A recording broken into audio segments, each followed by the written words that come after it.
Good day. My name is Adeyemi Adedapo.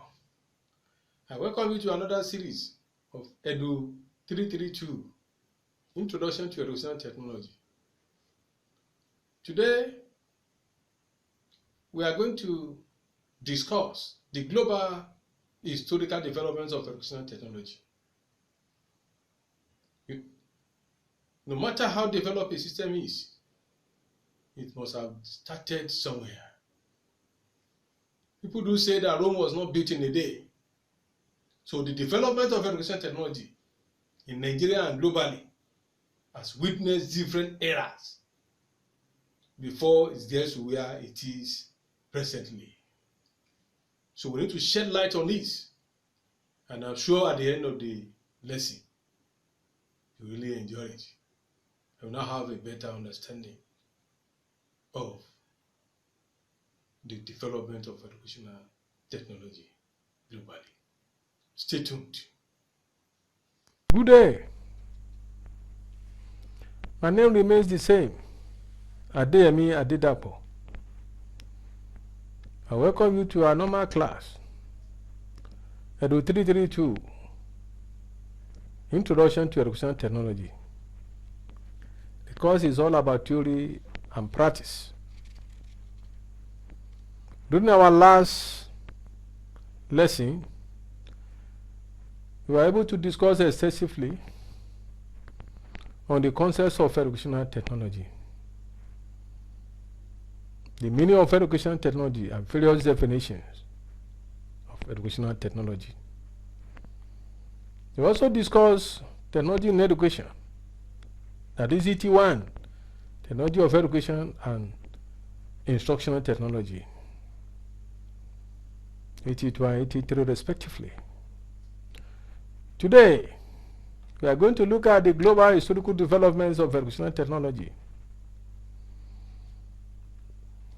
Yes, like I said earlier, no matter how developed a system is, it must have started somewhere. And Rome was not built in a day. The development of educational technology in Nigeria and globally has witnessed different eras. But it gets to where, before it gets to where it is presently. I must tell you that there is none of these eras that can be condemned outrightly, as things are getting better on daily basis. We have the Stone Age period, the age of book and chalkboard, the era of behavioral sciences, mass communication age, and the information communication age that we can refer to as a computer age.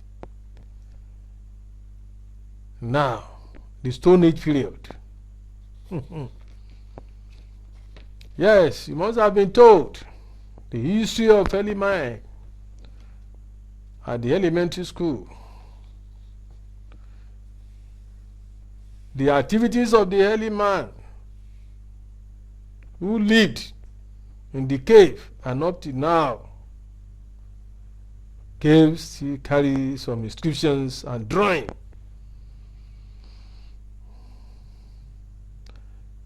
Is what we are referring to as the Stone Age period. These are the image of early man.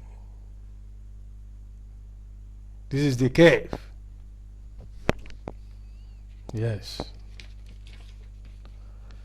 During this period,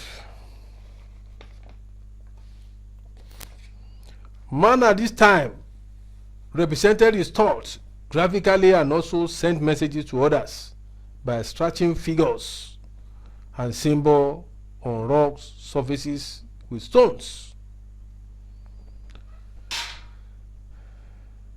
Charcoals were also used in order to make marks on the wall. Thus, such scratches and marks became the earliest form of visual aids. Sticks and pebbles. Yes, this one stick and pebbles. That time were well used for counting at various stages of man's development. Something like smokes, gunshots, drums, flute sounds also served as visual media during this period. So the use of stones, pebbles, slates, or slabs, counting sticks, and bottle caps. These bottle caps, as is done in most of primary schools, are regarded as a replica of the early man's period. So the transformation of Greece in the 5th century before Christ, BC, was another milestone development of education technology. If asked, when was educational technology started? So the right answer is educational technology is as old as the early man. That's just it. Because this period, education was elitist and historian in nature. And education then was insufficient for the rich elites. Yes. At times, only those who have money had money to engage an educated fellow just to be teaching children in a compound. Also, we have the age of book and chalkboard. So in 1456, Johann Gutenberg developed the printing machine with which he was reputed to have printed the first Bible. So with civilization, the era, civilization, in respect of this printing machine, so the era of a book and a chalkboard broke the sophist monopoly to education. So Johann Gutenberg was a German and invented the printing press, like I said, with which the Bible was produced. Later, more books were produced and many people started having access to printed information. As a result, more pupils had access to education. Yes, more people now have access to education as a result of information explosion. There was wider spread of awareness and knowledge acquisition. So this paved way for the assemblage of students at a place for the teacher to attend to them simultaneously. You can see the teacher, the means of the learners. So it's as a result of the printing machine. Yes, more books were produced and many people started having access to printed information. So they now use this to teach more people. So the resultant effect of this group communication was the invention of the chalkboard, which was popularly known by then as blackboard.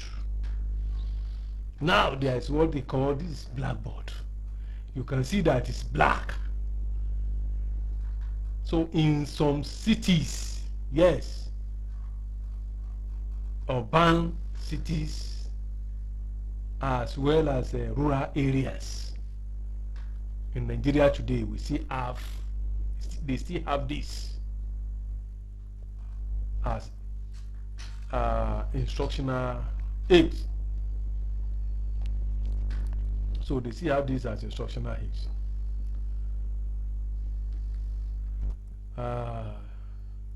Because of the resultant effect, the invention of the chalkboard, which was popularly known by then as blackboard, many people were being educated during this period. The board, we also have the board. They also serve as central point of focus, as you all know. So where one can teach as many students as possible, and it's also provided the teacher a place to write down important points, diagrams and symbols. Not only as a point of focus, we are saying that there's also provision for the teacher a place to write down important points, diagrams and symbols. That is where we have something like this in the past. We have portable chalkboard, where there was no school. You can still make use of this portable chalkboard to teach as many students as possible. It was later this temple board came into being as a result of technology. This one is also magnetic board. Also, alongside with this portable chalkboard, we still have bulletin boards. We have flannel graph, and so on and so forth under this category. Also, we have the behavioral science era. The era of behavioral sciences and the works of psychologists such as Edward Thorndike, Pavlov, and B.F. Skinner led to the invention of teaching machines and later program instruction, which are all products of technology and the expansion of the scope of education technology in general. Yes, the era of behavioral sciences is SOR, stimulus organism response. So we have sensations, sensory inputs, signal, sample data, situation, stress, schema, all these to organism, autogenesis, development and transformation, self-organization, dynamica, and also from here to response, reflex, the pattern of behavior, reactions, proactions. So the knowledge of various theories of learning has shed light on how problems of human learning can be identified and solved. And these has been of immense value to educational technologies. During our previous lesson, we discussed excessively on the sub-concepts of education technology. So these aspects related to technology of education, which has to do with theories. We define technology of education as application of findings, theories, ideas. It is a behavioral science approach to education, an application of all this to learning in order to improve the quality of instruction. So that is why we have theories here. The knowledge of various theories of learning has shed light on how problem of human learning can be solved. We have SOR, stimulus organism response, is one of the theories. Because education technology is an eclectic discipline, it borrows ideas from many disciplines in order to improve the quality of instruction. So next to this is mass communication age. The invention of the radio and the television mark another landmark in the development of educational technology worldwide. This is the era of evolution of electronics, such as radio, television, video sets, tape recorders, for mass communication. These media have been incorporated in the instructional system.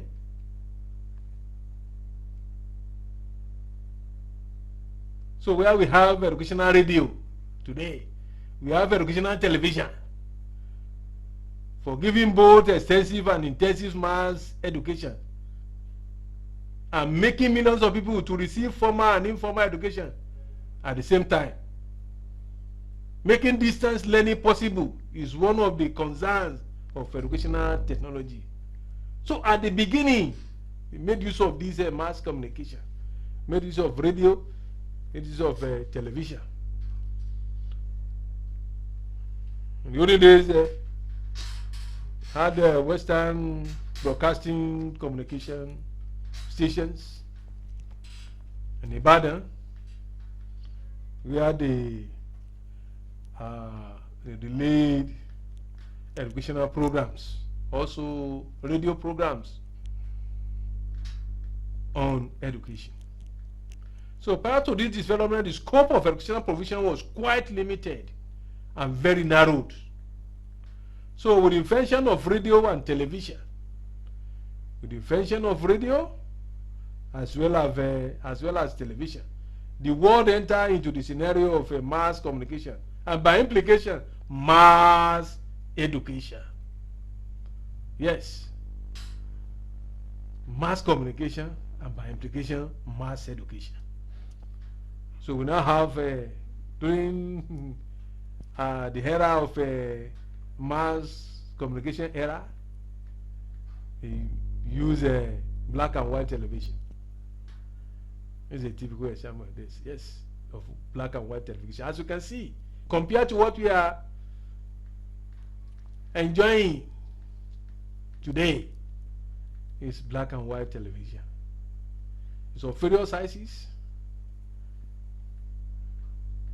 As we have plasma too now these days with various sizes. In the olden days, they also have black and white television in various sizes. See another one, radio. And also very close to it, we have a television with the antenna. But now we see a small television, we see a radio without antenna, and the signal will still be perfectly okay. Yes, there's another one here. It has to do with the radio and the television became two good sources to reach the unreachable and the less privileged in the society. Indeed, the radio, this one, served this purpose better than the television. That is mass communication era. Also, we have computer age, the information communication age. Yes, the present age is otherwise known as the computer or the jet age. So we can equally refer to it as a jet age, or information and communication age. So computer is being utilized in order to facilitate instructional process. We do talk about CAI, computer assisted instruction, computer managed instruction, and also computer learning instruction. Apart from being directly used for instruction,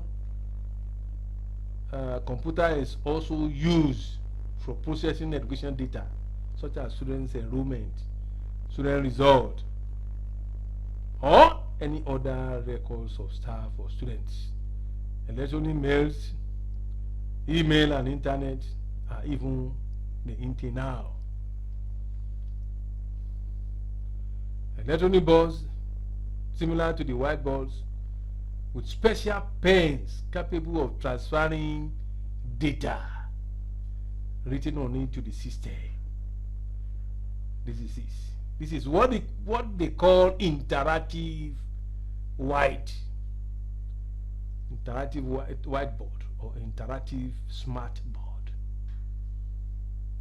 Yes, this one is connected to the internet. As you can see, not that they are drawing this one in there. Well, they generated all these images via internet connectivity. Also, multimedia system equipped with a sound blaster and speakers and multimedia projector. See, with a standard blaster and the speakers. Powerful, very, very powerful. Powerful indeed. Also, we have a multimedia projector. We refer to these as multimedia, like I said the other time, because if you store information in a flash drive, using the way computer to accept it, project the information. If you store information, you store it in a memory card, just use it with this flash together and insert such in a laptop or PC, so the information will be projected. Also, if you store information in a video DVD, so the information will be projected. So if something is more than 2, we have 3, we refer to it as multi. That is why this device is being referred to as a multimedia projector. So this one is a just slide projector. CD-ROM, player, DVD, on which audio, images, and video files are recorded. These are typical examples of the computer age, jet age technologies. Also, we have PC to PC conferencing mode. As you can see, these are experts. They are discussing something of interest. Yes, we have about 6 individuals here watching others from different locations. As you can see, this is what they call a PC to PC conferencing mode. So, by the way, the global historical development started so back as the Stone Age era, and see where we find ourselves today. So, see where we find ourselves today. We thank God for everything. Also, this e-learning is also part of the mass communication age. E-learning is also part of the mass communication age. The touch screens and voice recognitions, communication devices for the special education students. Yes, for those that having visual problem, hearing problem, physically challenged, I'm referring to physically challenged individuals. So we have communication devices for special education students. Also, digital camera that combines very well with computer, where images can be shown and be manipulated, printed. Yes, look at the physical camera, the digital camera is being connected with the laptop. So with this one now, the information there can be manipulated, can be perfected. So they can use it to suit. One can use it to suit these are the way you want that thing to come out. So the digital camera that combines very well with the computer, where images can be shown, be manipulated, and also printed. Like I said, advances in virtual reality. Yeah, this virtual library. And also, with this virtual library, all the nation needs to do is to be connected with the global world in order for staff and students to have access to useful information. That's virtual library. And also we have the virtual universities. And again, the online training, online workshop. You can see our facilitator general, the distinguished Professor Peter Okebukola, facilitating an online training. So these are the participants. So all these are good examples of computer age. So like I said at the beginning of the lesson, what we have discussed so far, we've been able to discuss extensively on the Stone Age period, the age of book and chalkboard, the era of behavioral sciences, mass communication age, as well as the information communication age, computer age, or jet age. Like I said, that at the end of the lesson, we really enjoy it. And we now have a better understanding of global historical development of educational technology. Thank you.